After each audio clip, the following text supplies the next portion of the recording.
Vamos para a apresentação do terceiro caso aqui, doutora Marcela Fortunato, também trabalha na nossa equipe, endoscopia gastrointestinal aqui do Hospital 9 de Julho.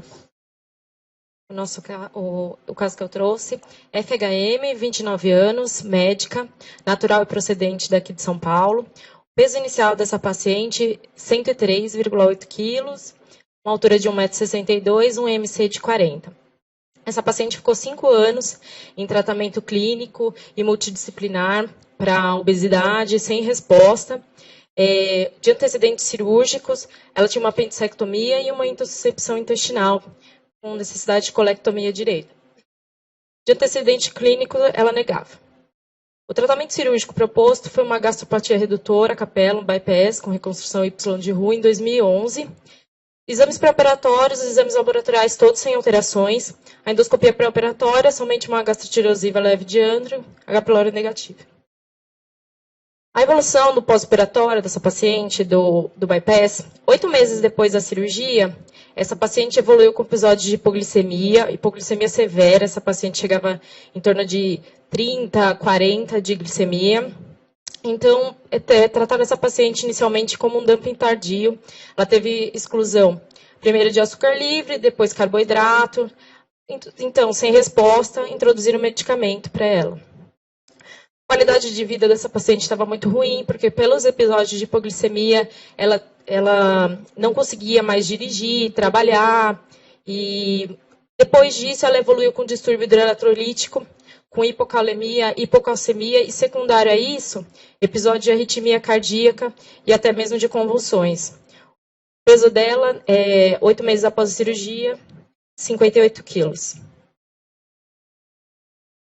Então, começou a investigação, né? Essa paciente fez uma endoscopia, a princípio, sem alterações, só foi o bypass, ela optou por colocar o anel, na verdade, eu esqueci de comentar isso. Sem alterações, aqui as imagens. E aí levantaram a hipótese de insulinoma para essa paciente, né? Por conta do episódio de hipoglicemia. Fez uma ressonância sem alterações.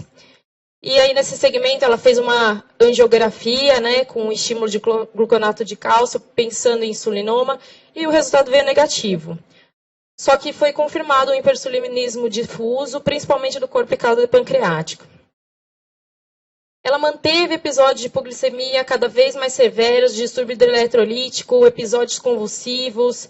Então, fizeram todo tipo de medida, excluíram carboidrato, victosa, carbose e todos os exames de imagem sem alterações. Dentro desses 2 anos, ela estava em outro serviço. Eles optaram pela reversão do bypass e 2 anos após, e a nova proposta cirúrgica foi uma anastomose gastrogástrica, né, entre o estômago excluso e o paute, e uma gastroplastia vertical. No intraoperatório, eles fizeram um ultrassom intraoperatório, né, e palpação para tentar excluir o insulinoma, negativo também. E como é que foi a evolução do sleeve, né? Essa paciente também não evoluiu bem, ela teve vômitos pós-alimentares, não conseguiam progredir a dieta, parou na dieta líquida a princípio. Ela não sabia caracterizar muito bem disfagia. Ela falava que ela se alimentava, minutos após ela não engasgava. Minutos após ela apresentava vômitos. Então, no segundo pós-operatório, foi realizado um ED, que não via, sem evidência de fístula, só viu uma leve estase do contraste, mas não viu área de estenose, princípio normal. E aí, essa paciente evoluindo, episódio de hipoglicemia, vomitando, desnutrindo, ela chegou a pesar 48 quilos, com uma qualidade de vida muito ruim. Então, ela ficou em outro serviço com uma equipe multidisciplinar, psiquiatra, até pensaram o porquê, na verdade, dessa hipoglicemia. Ela chegou a ser tratada como bulímica em outro serviço. Seria por baixa ingesta, realmente ela apresentava disfagia. Foi investigada com diversos exames, todos sem alterações a princípio. Então, muito depois, ela fez um EED, que aí eles conseguiram visualizar um afilamento de 1,5 centímetros, compatível na região da anastomose gastrogástrica. Só então ela foi encaminhada para o nosso serviço. Aí ela realizou uma endoscopia aqui em fevereiro de 2015, e a gente consegue ver o diâmetro da anastomose, né, pontiforme, aproximadamente 0,5 milímetros. Aqui a gente optou pelo balão TTS, tá? Foi com auxílio de escopia, passou o fio guia pós-pilórico. E aí a gente fez essa dilatação para 20 milímetros. Aqui a gente já consegue visualizar no procedimento, no começo da dilatação a gente já consegue visualizar os grampos e aqui o aspecto final. Aí então, aqui escopia, né, que a gente passa o fio guia. Só então depois a gente conseguiu acesso à câmara gástrica, né, e posteriormente do duodeno. Ela voltou em março, um mês após, para realizar realizar uma nova sessão de dilatação, com uma anastomose aproximadamente de 10 milímetros. Aqui a gente, nessa segunda dilatação, a gente já fez uma dilatação com o balão Rigiflex para 30 milímetros. Já na primeira sessão de dilatação, essa paciente falou que ela descia a comida muito melhor, ela já parou de ter esses episódios de vômitos, né, pós-alimentares, mas manteve a hipoglicemia, mesmo aqui com a gente. Em julho de 2015, ela fez uma terceira dilatação, também para 35 milímetros, com o balão Rigiflex. E aqui o interessante é que a gente já começa a ver uma certa retificação, né, do eixo. Em 2016, como é que foi o segmento dessa paciente, né? Ela fez ela não precisou mais de dilatação, a anastomose dela está em torno de 30 milímetros. Ela não tem mais disfagia, mas ela manteve, né, esses episódios de hipoglicemia, ela ficou internada em outro serviço, ela teve um discreto reganho de peso, 64 quilos, mas, no entanto, ela estava em vigência de corticoterapia.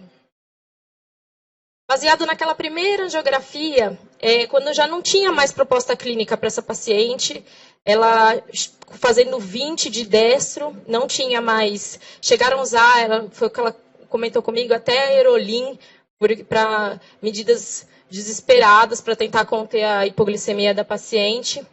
E aí optaram para fazer essa pancreatectomia subcaudal. E aí o anátomo patológico a gente decidiu falar rapidamente sobre essa doença, porque nesidioblastose difusa.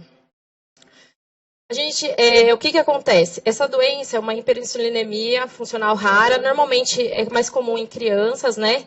A clínica é hipoglicemia, obesidade, e o tratamento é clínico, em alguns casos é necessária a pancreatectomia. Com o aumento da população bariátrica, o que está acontecendo? Eles viram uma relação, apesar é uma doença rara, ainda tem poucos estudos, mas eles viram que 40% dos casos que foram diagnosticados nos últimos anos foram em adultos, não foram em crianças, e foi na população bariátrica. Então, está se estudando essa relação. E o que é uma das hipóteses? O porquê que a nesidioblastose, o paciente com uma cirurgia bariátrica, pode evoluir mal assim, com episódio de hipoglicemia? Uma das hipóteses é que o rápido trânsito alimentar do duodenal após o bypass eleva os níveis hormonais de peptídeo glucagonoide, e aí você tem uma hipertrofia das células beta, e aí gera uma hiperinsulinemia hipoglicêmica.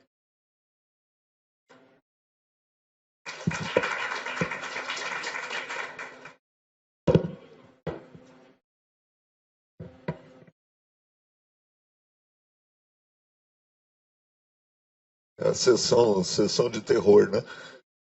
Nós estamos aqui na sessão de terror, aqui, porque o que pode acontecer é um negócio impressionante, né? Alguém quer fazer um comentário aí? O que eu gostaria de comentar é assim, parabenizar o pessoal que tratou durante todo esse período dessa doente aí, né? Dessa paciente em todos os sentidos, né?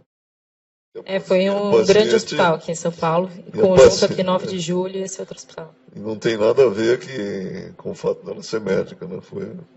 Foi uma evolução pós-cirurgia bariátrica. Ela já começou com uma apendicectomia, depois com uma colectomia direita, depois obesidade, né?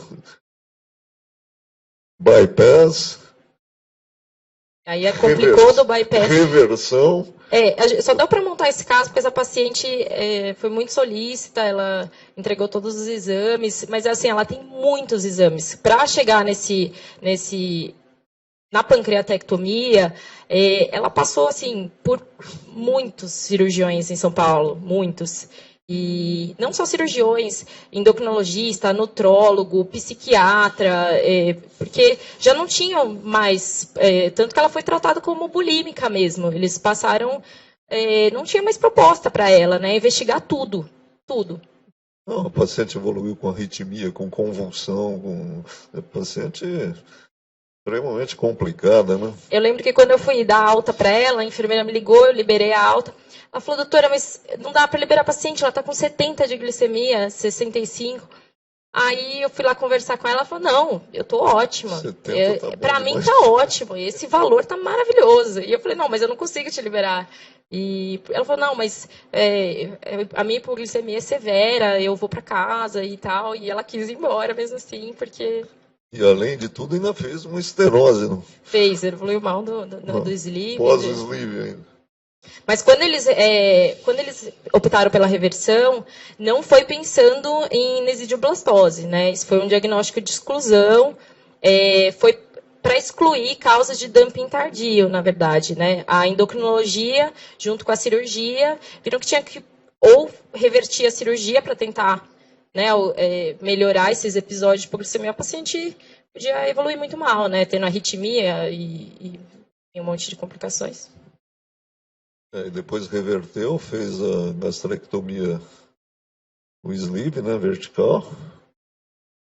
E evoluiu com uma estenose proximal. Essa estenose, provavelmente, eu não sei se pegava o esôfago também, ou se era só do coto gástrico junto à transição esôfago-gástrica. A transição esôfago-gástrica, ela era, assim, 1,5 cm a 2 centímetros a anastomose abaixo da transição.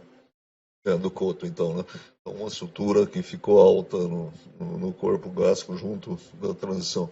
Porque se pega o esôfago, para dilatar para 30, já começa a aumentar muito o risco de perfuração, né? Você tem uma